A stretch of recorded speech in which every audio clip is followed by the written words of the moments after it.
The exhaust valve opens at the end of the power stroke. The piston starts moving upwards and expels the exhaust gases.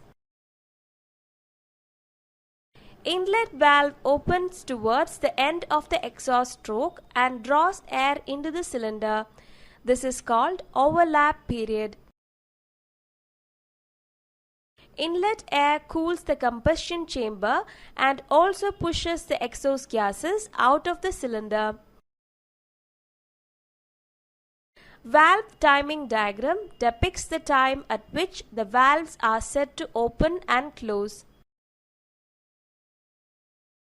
In 4-stroke engine, the 4 operations are completed by each cylinder in 2 engine revolutions. During the compression and suction strokes, the first revolution of the crankshaft takes place, and then during the exhaust and power strokes, the second revolution takes place. The inlet valve opens 70 degrees before top dead center. The air inducted pushes the exhaust gases and the exhaust valve closes at 54 degrees. Suction takes place and the inlet valve closes at 29 degrees after bottom dead center.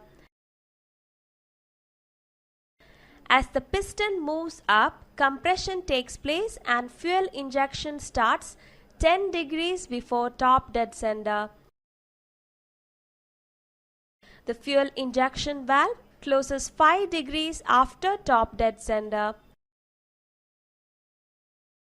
After top dead center, expansion takes place and the exhaust valve opens during the power stroke at 45 degrees before bottom dead center.